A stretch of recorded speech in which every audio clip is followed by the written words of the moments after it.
দিনাজপুরে একটি বাজারে, সেখানে সৌদি আরবের পরিবেশ, সুবহানাল্লাহ।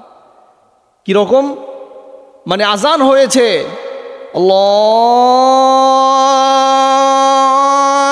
আকবার আল্লাহু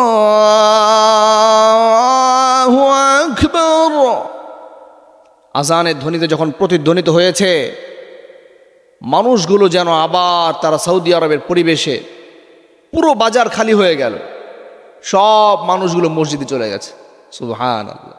এই জন্য জান্নাতি পরিবেশ, আরবের পরিবেশ, দৃশ্য দেখে মনে হবে কোনো সৌদি আরবে, মনে হয় আরব কোনো দেশে আছি, সৌদি আরবে আছি, কিন্তু সৌদি আরবে না, বাংলাদেশে দিনাজপুরের ঘটনা এটা। দিনাজপুরের মানুষগুলো যদি পারে, আমার ভাই, বাংলাদেশের 64 জেলার বাকি মানুষগুলো কেন পারবে না? তারা কি ভাত খায় না? তারা কি বাংলাদেশে বাস করে না? তারা কি আজান শোনে না? তাহলে কেন তারা পারবে না?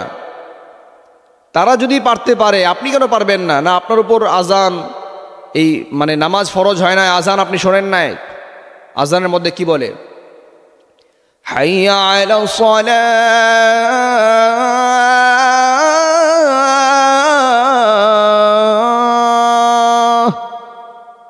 এই আজানের মাধ্যমে মুয়াজ্জিন সাহেব বলছে নামাজের দিকে আসো, নামাজের দিকে আসো। আপনি বলতে পারেন, ও মুয়াজ্জিন সাহেব, নামাজে আসলে আমার লাভ কি? আজান মনোযোগ দিয়ে শোনেন, তার পরের বাক্যে বলে হাইয়া আলাল ফালাহ,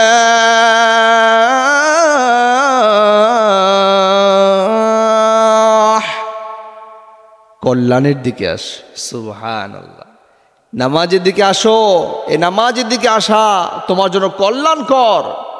পরের বাক্যে এটা বলেছে হাইয়া আলাল ফালাহ, আমার ভাই, আমার বন্ধু, তুমি কল্যাণের দিকে আসো, এই নামাজ, এই সালাত তোমার জন্য কল্যাণ বয়ে আনবে।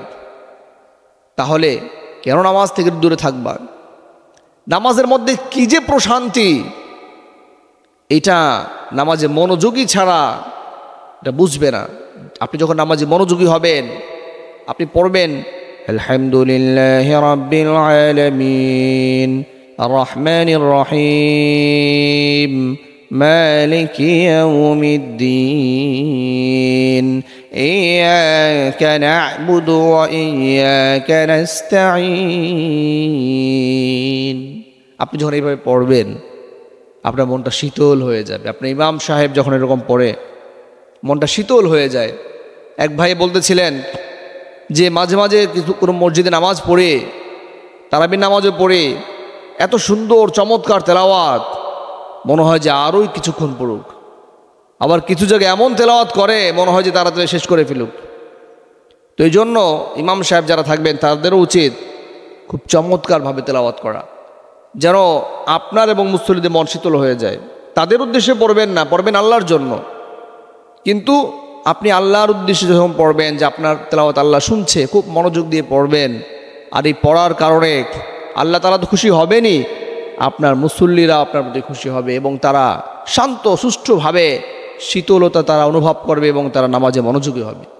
এই জন্য আসুন আমরা পুরো বাজার জুড়ে যে যেখানে আছেন, আমরা চেষ্টা করব আমাদের বাজারটাও যেন, আপনি যে এলাকায় থাকেন আপনার এলাকার বাজারও যেন মানুষ নামাজের দিকে ঝুঁকে, আজান হলেই যেন মসজিদে চলে যায়, আপনি যেন যেতে পারেন।